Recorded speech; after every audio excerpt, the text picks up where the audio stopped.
Matthieu chapitre 28, à partir du premier verset jusqu'au verset 6.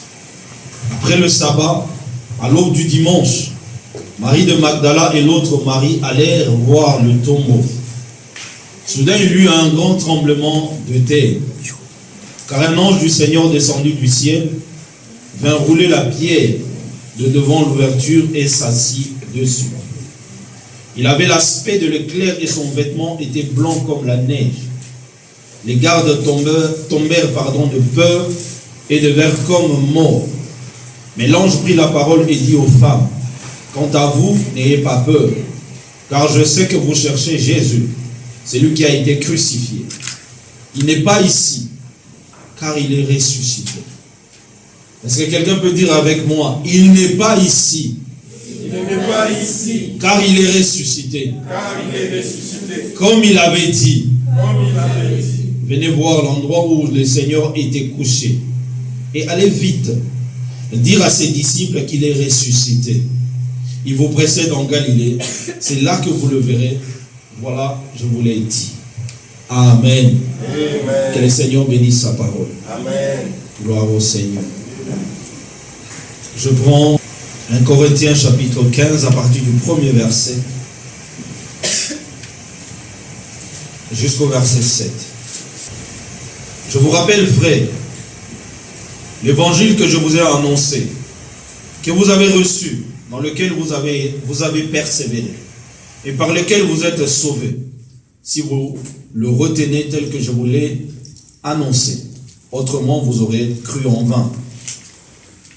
Je vous ai enseigné avant tout comme je l'avais reçu, que Christ est mort pour nos péchés, selon les Écritures. Il a été enseveli, il est ressuscité le troisième jour, selon les Écritures. Et qu'il est apparu à Céphas, puis aux 12. Ensuite, il est apparu à plus de 500 frères à la fois, dont la plupart sont encore vivants et dont quelques-uns sont morts. Ensuite, il est apparu à Jacques, puis à tous les apôtres. Après eux tous, il m'est aussi apparu à moi, l'avorton. Que le Seigneur bénisse sa parole. Amen. Jésus est ressuscité. Amen. Aujourd'hui, c'est un grand jour pour nous, un grand jour de témoignage, un jour de joie, de réjouissance, de paix, d'assurance, de sécurité. Parce qu'en ce jour, Jésus est revenu à la vie. La Bible dit, Dieu a tant aimé le monde qu'il a donné son Fils unique, afin que quiconque croit en lui ne meure pas, ne périsse point, mais qu'il ait la vie éternelle. Ça, c'est le don de Dieu. Dieu avait un seul fils, et il a un seul fils. Mais il a préféré prendre ce fils-là, le donner afin que le monde soit sauvé. Et aujourd'hui, nous sommes appelés chrétiens par rapport à ce don, à ce sacrifice que Dieu a fait en premier. Alléluia. Amen. L'apôtre Paul, ici dans 1 Corinthiens chapitre 15, à partir du premier verset, il dit, je vous rappelle.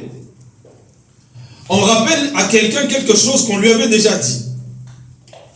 On rappelle à quelqu'un quelque chose qu'il sait déjà. N'est-ce pas? Amen. Il dit, je vous rappelle. Donc c'est quelque chose qui a été déjà dit. Que l'évangile que moi je vous ai annoncé, que moi aussi j'ai reçu, je vous l'ai enseigné tel que je l'ai reçu. Donc j'ai déjà eu le temps de vous l'annoncer. J'avais déjà eu le temps de vous enseigner, de vous démontrer que cet évangile est réel, est vivant. Il dit, moi aussi je l'ai reçu. Et quand l'apôtre Paul parle dans 1 Corinthiens chapitre 12, quand il est en train de parler de l'excellence, pardon, dans 2 Corinthiens chapitre 13, je crois, où il est en train de parler de l'excellence de son ministère ou de ses dons. Il dit, mon ministère, je l'ai reçu de personne. Il n'y a personne qui m'a enseigné. Je l'ai reçu directement des dieux. Alléluia. Amen. Il dit, je vous l'annonce, je vous rappelle tel que je l'ai reçu de Dieu. Les apôtres, les 12, ont eu le temps de s'asseoir avec Jésus pendant son vivant. Mais l'apôtre Paul n'a pas eu cette grâce. Mais la grâce la plus excellente qu'il a eue, c'est de revoir Jésus vivant. Alors qu'il était au courant, cet homme était mort. Soi-disant, c'est un mythe qu'on a inventé, que Jésus est ressuscité. Les scribes ont dû payer des gens pour essayer de dissimuler la résurrection de Christ. Et Paul en faisait partie. Et lui-même, il dit, vous savez comment est-ce que je ne suis pas digne? Parce que je persécutais l'église. Mais il a plu à celui qui m'a créé. Quand le temps était fixé de se montrer à moi. Et j'ai reçu son évangile, pas comme les autres. Alléluia. Amen. Raison pour laquelle la Bible dit, un jour devant Dieu est comme 1000 ans. Et 1000 ans est comme un jour. N'est-ce pas? Et tu peux t'asseoir, imaginer, pendant 3 ans, Jésus a eu le temps d'enseigner ses disciples. Et pour une apparition, il a pu inculquer à Paul tout ce qu'il a enseigné aux autres pendant 3 ans. Amen. Alléluia. Amen. Jésus a pris le temps de les préparer. Mais pour un autre, il est passé, il a pris, je ne sais pas, si on peut dire, Paul a dit, j'ai été amené, je ne sais pas si avec ce corps, ou avec cet esprit, ou je ne sais pas dans quel état, mais ce que je sais, j'ai été ravi dans un autre monde, dans un autre ciel. Et là, Jésus m'a donné. Pendant combien de temps? Bien-aimé, Dieu est fidèle. Il a promis, il a dit, la parole de Dieu aura un moment où je vais la graver dans vos cœurs. Et je pense que Paul, quand Jésus lui a apparu, il a eu le temps d'aggraver ces paroles qu'il a données aux autres pendant 3 ans par une apparition. Parce que Paul n'est pas allé faire 3 ans et demi dans la présence de Dieu. Vous êtes d'accord avec moi? Il y a eu un temps seulement.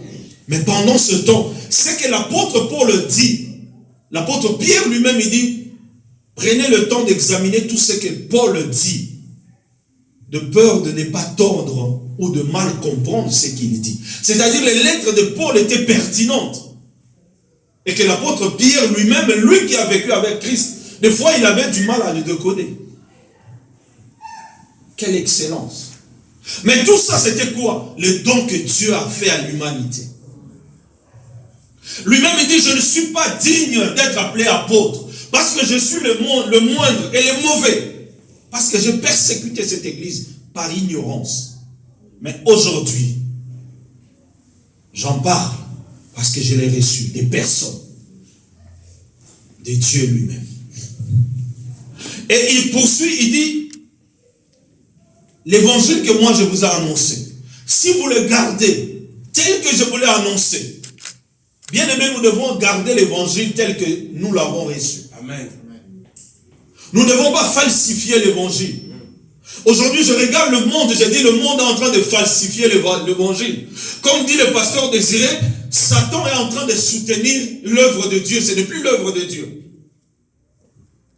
Comment est-ce que moi, un pasteur, je peux me lever pour aller chercher autre puissance que la puissance de Dieu? C'est que je ne suis plus avec Dieu. Le diable ne peut pas venir soutenir l'œuvre de Dieu. Alléluia. Amen. Quand vous entendez qu'un pasteur est allé chercher quelque chose pour soutenir l'œuvre de Dieu, il n'est plus le pasteur, il n'est plus dans l'œuvre de Dieu, parce que cette église n'est plus l'église de Dieu. Dieu ne peut pas cohabiter avec le diable. Jamais. Non. Dieu ne peut pas vivre avec le diable. Soit on sert Dieu, soit on ne le sert pas. Alléluia. Amen. 2 esprits ne peuvent pas habiter ensemble. Je vous ai enseigné cela. On ne peut pas avoir un démon et le Saint-Esprit en même temps dans un même corps. Impossible. Soit c'est l'un, soit c'est l'autre. Le diable ne peut pas soutenir l'œuvre de Dieu. Et Dieu ne peut pas soutenir l'œuvre du diable. Alléluia. Mais là n'est pas mon message. L'apôtre Paul dit ceci. Jésus-Christ est mort selon les Écritures. Ésaïe 53 nous parle de cet homme qui devait mourir. Si vous prenez Ésaïe chapitre 53, le verset 7, la Bible déclare, lui qui était rejeté de tout le monde. Il s'est chargé de nos péchés. L'agneau de Dieu, l'agneau pascal, Christ. Et quand vous prenez 1 Corinthiens chapitre 5, le verset 7, la Bible appelle Christ notre Pâque. Alléluia. Amen. L'agneau immolé. Je vous ai dit la dernière fois, Jésus lui-même, il a célébré la Pâque. Et la Pâque que Jésus avait célébrée, c'était la Pâque de l'Ancien Testament. Selon la loi. Parce que Jésus était dans la loi quand il était vivant. Il était dans la loi. La nouvelle alliance a commencé par sa mort et par sa résurrection. Donc Jésus, quand il mangeait le repas de la Sainte, quand il faisait la Pâque, il le faisait selon la loi de Moïse. C'est lui qui est venu par sa mort et sa résurrection inaugurer une autre Pâque qui est différente de la Pâque que Moïse a donnée. Raison pour laquelle l'apôtre Paul dit Christ notre Pâque, c'est-à-dire cet agneau est déjà immolé, a déjà été sacrifié. Alléluia. Amen. Et l'apôtre Paul dit il est mort selon les Écritures. Donc on avait déjà prédit la mort de Jésus par rapport aux Écritures, qui devait venir mourir pour le péché de l'humanité, pour que toi et moi nous soyons sauvés. Et la Bible dit il est ressuscité aussi selon les Écritures, parce qu'il a été prédit. Si vous prenez Psaume 16, à partir du verset 8, je crois, David est en train de parler déjà de la résurrection de Christ. Oh, j'aime beaucoup David, un roi et un prophète, en même temps un sacrificateur. Bien-aimé, Dieu est tellement souverain. Quand je regarde la parole de Dieu, le lion de la tribu de Juda, lui qui n'était pas prévu parmi la lignée de Moïse, parmi la lignée d'Aaron, pour avoir le droit d'aller au sacerdoce, mais Dieu a changé les choses. Dieu a substitué les choses. Raison pour laquelle aujourd'hui, je n'ai pas de thème. Si je peux dire seulement, il n'est plus ici. Jésus n'est plus ici. Voilà le message que je suis venu partager avec toi. Jésus n'est plus ici. Est-ce que tu peux m'aider à dire à quelqu'un que Jésus n'est plus ici? Ah, dis, aide-moi. Ma soeur Carole, dis au diacre François que Jésus n'est plus ici. Alléluia. Jésus n'est plus ici. Et l'apôtre Paul dit, il est ressuscité selon les Écritures. Donc les Écritures ont annoncé que Jésus sera enseveli pendant 3 jours. Et lui-même, il avait prédit, détruisez le temple, je vais le reconstruire dans 3 jours. Le temple que notre Salomon a pris le temps de le construire pendant 40 ans. Toi, tu te lèves, tu n'as même pas encore 35 ans. Tu es en train de nous dire que tu vas le rebâtir. Dans 3 jours, tu as un problème. Alléluia. Vous savez ce qui a condamné Jésus? C'est la loi. Jésus est mort par rapport à la loi. C'est la loi qui l'a condamné. Et la loi te condamne quand tu t'éloignes de Dieu. Raison pour laquelle l'Église de Dieu n'allait pas réveiller ou redonner vie à la loi. La loi n'a plus de force. Et aujourd'hui, les chrétiens, nous sommes allés en train de redonner la valeur à la loi. C'est-à-dire l'ancienne alliance. Toi-même, tu vas le réveiller. Tu te positionnes dans la position où tu es en train de te condamner jusqu'aujourd'hui. Tu es en train de te culpabiliser jusqu'aujourd'hui. Tu es en train de te positionner à la position de quelqu'un qui est encore condamnable. Tu n'es plus condamnable. Tu as été justifié. Amen. Dieu ne te condamne plus. Mais toi, tu te condamnes toi-même. Église de Dieu, Dieu ne te condamne plus. Amen. Les chrétiens ne sont plus condamnables.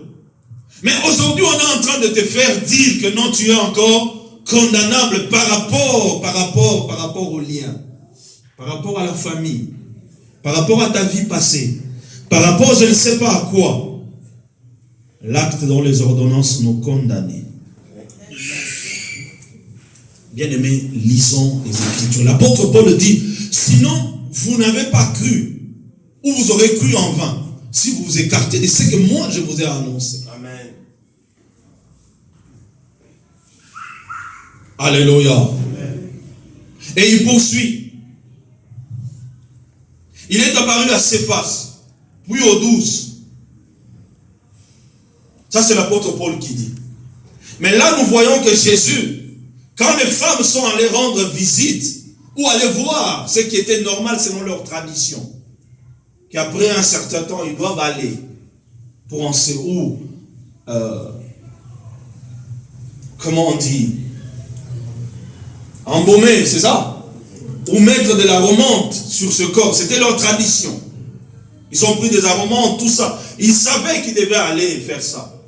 Mais quand ils arrivent là-bas, à leur grande surprise, la Bible déclare, il y a eu un tremblement. Amen. Les anges ou les gardes qui étaient là étaient morts de peur. Mais l'ange se retourne et leur dit, écoutez ceci, vous n'ayez pas peur. Mais eux, ils ont droit à avoir peur. Lisez bien la parole de Dieu. Vous n'ayez pas peur, vous. C'est comme si l'ange s'était arrangé pour que les autres aient peur. Il se retourne devant les femmes, il leur dit, par contre, pour vous, n'ayez pas peur. Mais eux, ayez peur. C'est pour te dire que tous les jours, Dieu te dit, n'ayez pas peur. Alléluia. Les autres peuvent avoir peur, mais pas toi. Amen. Les autres peuvent craindre, mais pas toi. Alléluia. Amen. Quand la peur arrive dans ta vie, souviens-toi qu'on t'a dit de ne pas avoir peur. La peur est pour ceux qui sont en dehors de Christ. Toi qui es en Christ, la peur n'est plus ta portion, n'est plus ta part. Pourquoi tu crains? Pourquoi tu as peur? Tu as peur de quoi? Tu as peur de quoi? Tu as peur des démons? Tu as peur des sorciers? Tu as peur des marabouts? Tu as peur de qui? Tu as peur de la loi. La loi a été abolie. Amen. Parce que personne ne pouvait supporter et accomplir la loi dans son entièreté. Personne. Parce que la loi, quand tu tombais sur une loi, tout le reste tombait aussi. S'il y a 10 lois, tu devais les accomplir toutes les 10. Si tu tombes dans une seule, les 9 autres s'y suivent. L'ange se retourne et dit, pour vous, n'ayez pas peur. La peur est pour ceux qui ne sont pas en Christ. Amen. Toi qui es en Christ, tu n'as plus droit à avoir peur.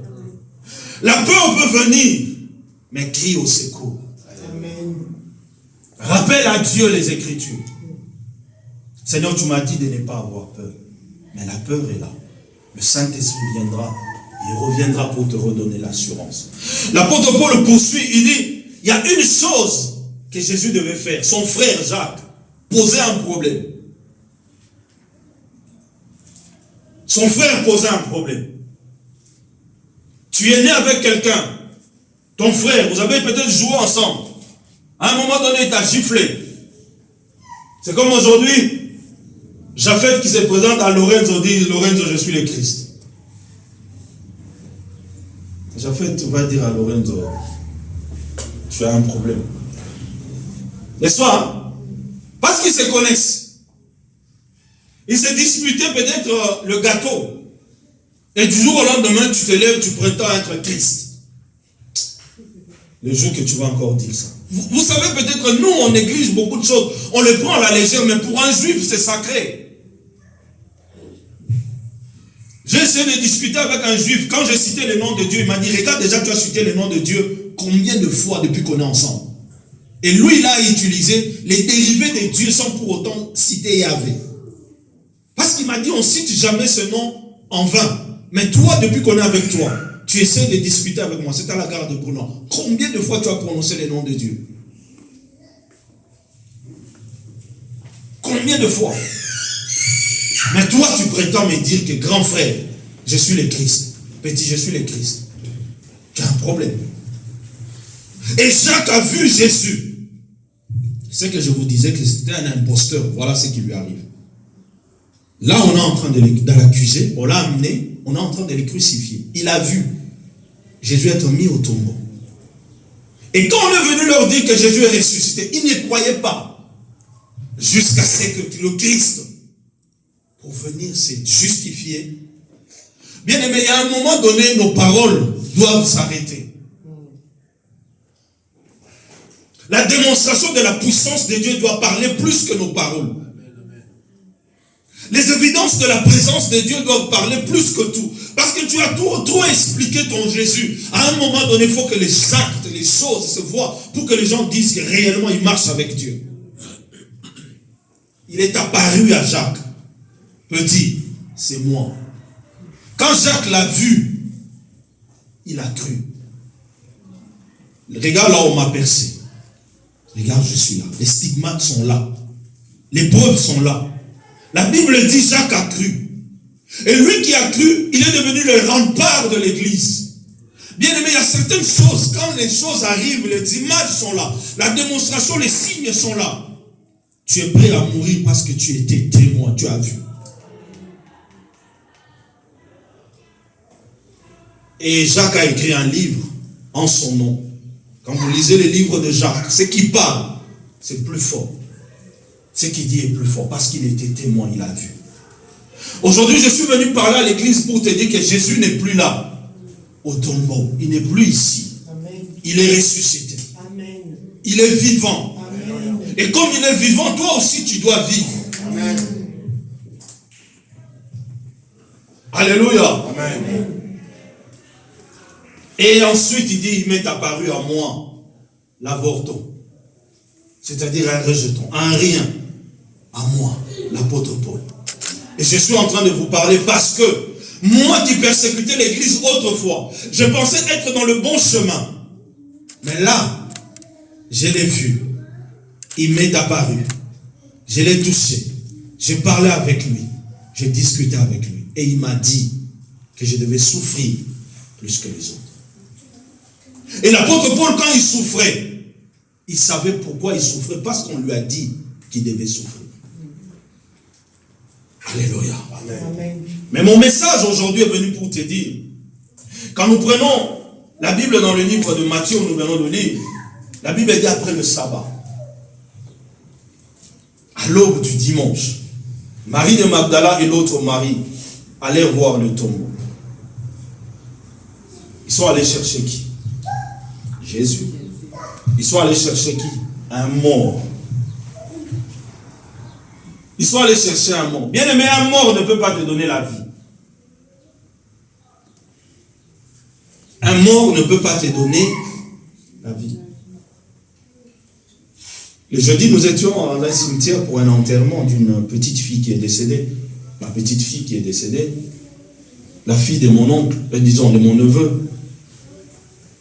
Les cimetières, quand tu le regardes, et que je marchais dedans, je dis, des fois on a raison quand on vient à l'église, comme dit Papa François, de louer Dieu.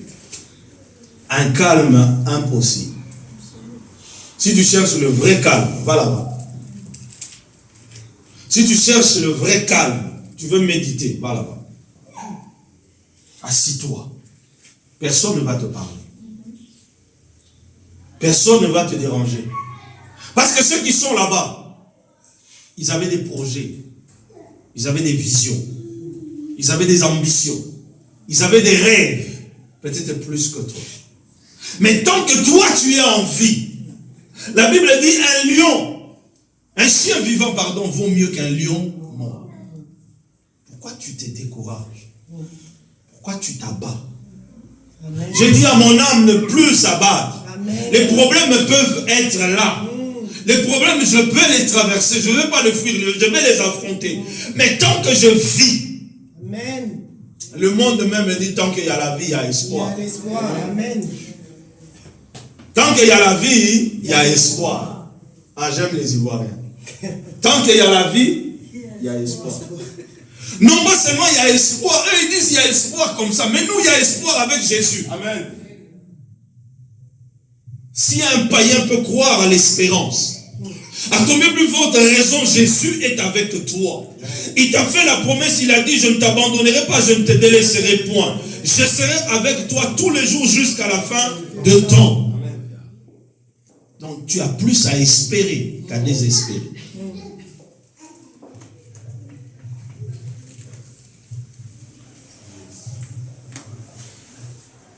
tu as plus à espérer qu'à désespérer. L'apôtre Paul dit que 3 choses demeurent, la foi, l'espérance et l'amour.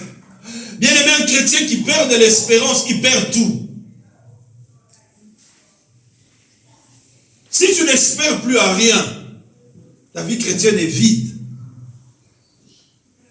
Or, la Bible nous dit la foi est une ferme des choses qu'on espère.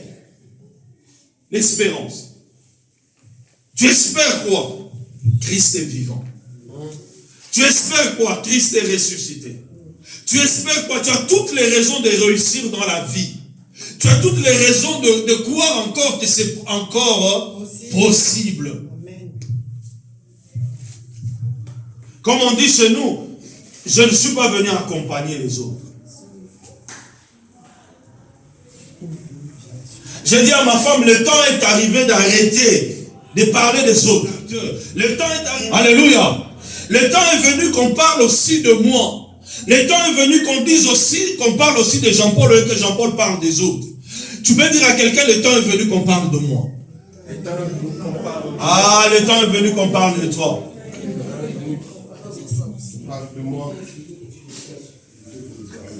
Je refuse d'être spectateur. Je refuse de parler que des autres. De témoigner que des autres. Oui, c'est le témoignage qui encourage. Mais le temps est venu aussi que les gens témoignent de moi. Que les gens parlent de moi. Parce que la mort et la résurrection de Christ, c'est la clé de la vie chrétienne. Ces 2 choses tiennent la vie chrétienne. Toi, tu te reposes sur quoi? Tu te reposes sur quoi? Ah, bien aimé. Le verset 6, là où nous avons lu, lisons ensemble. Il n'est pas ici, car il est ressuscité comme il avait dit. Venez voir l'endroit où le Seigneur était couché.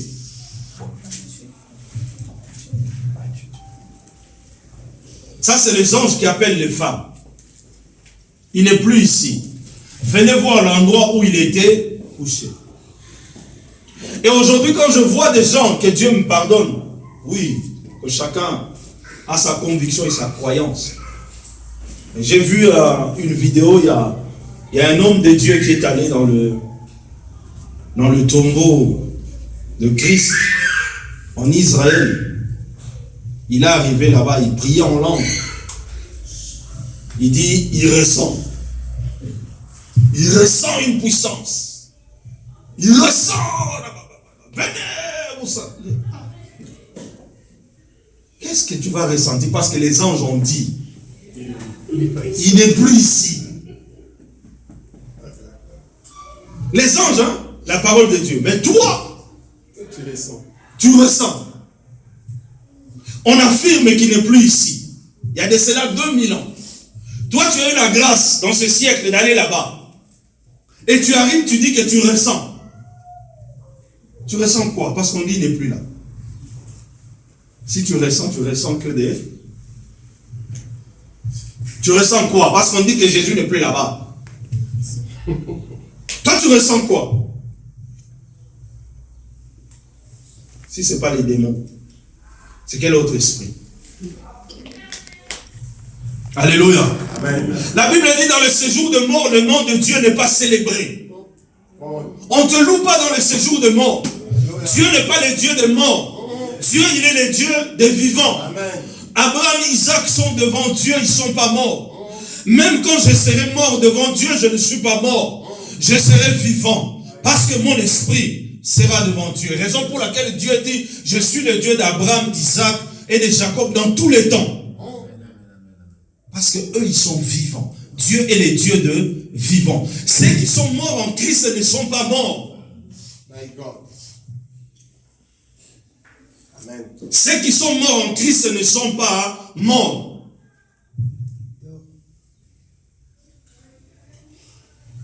J'étais en train d'évangéliser des frères au travail. Je leur ai dit, écoute, il y a des paraboles que Jésus a citées. Mais la parabole de de Lazare et du juge. C'est une parenthèse que j'ouvre, je vais refermer rapidement. Jésus a bien cité des noms. Les autres, ils prenaient que des métaphores et des images pour essayer de faire passer un message. Mais concernant le pauvre Lazare et le riche, Jésus a cité des noms. Il a cité le nom de Lazare, il a cité le nom du riche, il a cité le nom de Moïse, il a cité le nom d'Abraham. Pour dire que quand tu meurs, tu vas à un endroit. Mais même quand tu meurs, par rapport à ceux qui ne sont pas morts par rapport à Christ ou en Christ, tu es au-dessus. Comment? Comment? Même quand je suis mort, dans le séjour de mort, je suis en haut. Tu ne seras jamais en bas, tu seras en haut. Même quand je serai mort. Parce que la Bible dit, il a levé les yeux. Il était plus bas pour lever. On lève les yeux quand tu es plus bas. Tu lèves les yeux. Et il a levé les yeux. Il a vu qui? Abraham. Il a vu qui? Lazare. Même quand je serai mort, Maman Bibiche, je serai toujours en haut. Amen. Pas en bas. Bien aimé, refuse d'être en bas parce que Jésus est ressuscité. Amen. Jésus est vivant. Amen. Moi je sais qu'il est vivant. Je sais que mon Rédempteur est vivant. Et que le Saint-Esprit, c'est le sceau de la promesse. C'est le sceau de la promesse que Jésus est vivant. Le Saint-Esprit en moi. Quand je parle la langue, cela témoigne que Jésus est vivant. Quand je prie pour un malade qui revient à la vie, Jésus est vivant. Quand je prie au nom de Jésus, j'obtiens ce que je veux, Jésus est vivant. Quand j'ai des problèmes, je crie, il vient à mon secours, Jésus est vivant. Il n'est plus ici. Toi qui vas là-bas au tombeau, tu vas voir qui? Tu vas ressentir la gloire de qui? Tu vas ressentir la présence de qui? Il y a un problème. J'ai vu des gens faire des collectes pour faire le voyage d'aller. Oui, tu peux aller visiter le tombeau de Christ, mais pas à me dire que tu ressens des choses. Tu ressens quoi? Il n'est plus là-bas. Oui, le tourisme. Déjà, eux-mêmes, les Israélites posent la question. Ils ont compris qu'il faut rentrer de l'argent là-bas. Ils ont bien aménagé ça. Comme ça, venez, faites rentrer l'argent. Avant de rentrer là-bas, vous payez. Mais ils savent qu'il n'y a rien. Eux-mêmes, ils savent qu'il n'y a rien. Pour eux, ce sont un mythe. Même pas un mytho, mais c'est de l'imposture. C'est de l'imposture que les gens se déplacent pour venir voir Jésus qui était mort et ressuscité. On a fabriqué ça. Ils disent qu'on a fabriqué ça. On a créé un mythe. On a fabriqué. Et comme ça fait rentrer l'argent, c'est pas un problème. C'est plus un problème. Venez beaucoup. Les tourismes, vous faites des jours, des queues. L'eau du Jourdain. Les gens sont en train d'aller chercher là. Qu'est-ce que tu vas faire avec l'eau du Jourdain? Le Saint-Esprit est avec toi. Plus que l'eau. Plus que l'eau. L'eau du Jourdain. Comme si l'eau de la France ne peut pas te guérir. Il faut que tu ailles prendre l'eau du Jourdain. Ça va changer quoi? Ça a quel effet? Et aujourd'hui, peuple de Dieu, je suis en train de vous dire, Jésus est ressuscité. Il y a des gens qui envoient, qui font des mandats pour qu'on leur envoie de l'eau du Jourdain.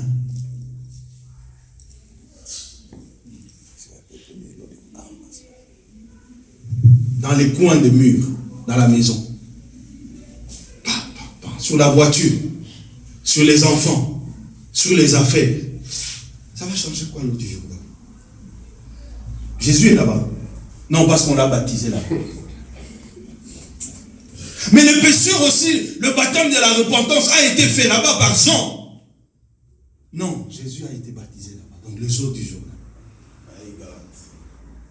On est esclave de la personne à qui on obéit. Moi, je suis esclave de Jésus. Amen. Parce que j'obéis à Jésus. Alléluia. Je crois à ce qu'il m'a dit. Amen. Il n'est plus là-bas. Ces choses-là ne sont plus réelles.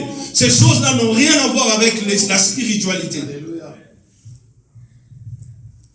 Jésus est vivant. Et comme il est vivant, tout est possible. Aujourd'hui, je suis venu dire à quelqu'un, c'est un autre jour. Amen. Un jour de célébration. Amen. Un jour où tout ce qui était mort en toi puisse revenir à la vie. Amen. Tout ce qui était, je ne sais pas comment, enterré plusieurs jours, plusieurs années, puisse revenir à la vie. Parce que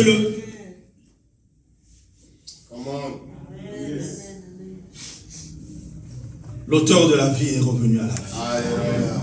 Il est vivant, il n'est plus ici. Amen. Et il dit une chose, allez dire à mes frères, je les ai précédés. Bien-aimé, que Dieu précède tes situations. Amen. Ma prière, que Dieu précède tes situations. Amen. Quand Dieu te précède sur la route, l'autre fois je regardais, j'ai dit à ma femme, regarde le message que je vous prêche tous les jours. Macron, après le premier tour, l'élection, il est sorti en dernier pour aller à son QG. Il brûlait le feu. Il brûlait tout sur son passage. Parce qu'il est qui? Il a tout brûlé. Donc on ouvrait. Tout y passait. C'est la même chose. J'ai dit à ma femme, voilà le message que je vous prêche. 2 Corinthiens, chapitre 14. Chapitre 2, pardon, le verset 14. Gloire soit rendue à notre Dieu, qui nous a introduits dans le cortège triomphal de Christ. J'ai dit, voilà le message que je vous prêche. Qui arrête Macron? Même quand le radar flash, quand ça va aller au contrôle, c'est la présidence. Amende, Kadiuk. C'est pour te dire, même quand tu fais des fautes, quand tu te présentes devant Dieu, c'est qui a commis cette faute? C'est Jeanne. Elle a fait quoi?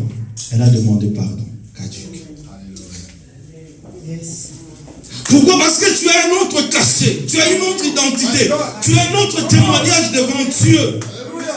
Et quand les policiers regardent c'est qui la voiture de l'Élysée, l'amende n'a plus de fait, la condamnation n'a plus de fait en toi, parce que quelqu'un est là-bas qui s'appelle Jésus. La nature ne vous enseigne-t-elle pas? Pour des choses que nous vivons tous les jours, Dieu nous fait passer de messages. De messages. Et c'est la même chose quand tu es dans le cortège de Dieu. Quand tu marches, les démons ne peuvent rien. Les sorciers ne peuvent rien. La malédiction ne peuvent rien. Les condamnations ne peuvent rien. Les accusations ne peuvent rien. Parce que Jésus est vivant. Amen. Que le Seigneur vous bénisse. Amen.